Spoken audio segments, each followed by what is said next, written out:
শীতল মাছের খল্লা আনছিলাম তো বিসমিল্লাহ কইরা খানি আরম্ভ করছি বাসার কেউই খাইরা না ডরাইয়া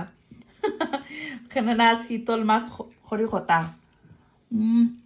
মজা আছে বা খল্লার মাঝে গোস হাকি তা দেখো কাইয়া মাবুদ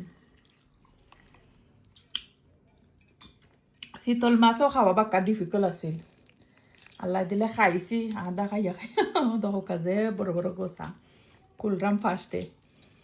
থ্যাংক ইউ এভরিওয়ান যারা লাইক কমেন্ট করেন আর শীতল মাছের রেসিপি তৈছি ইউটিউব চ্যানেল সুভাষ ব্লগ ইউকে দেখতে একবারে ভুলবা না যে বড় একটা শীতল মাছ আনছিলাম আর বিসমিল্লাহ কইরা মাছ খাইয়া শেষ খল্লা খালি রইছে তা বাচ্চা কাচ্চা তো খাইবার মতো নাই দেখো দেখি কতক্ষণ খাইতে পারি কুলরাম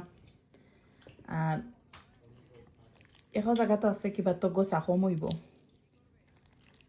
দেখি তো না কার পছন্দ খল্লা খাওয়া কমেন্ট করবা আমার তো অনেক বেশি পছন্দ খল্লা খাওয়া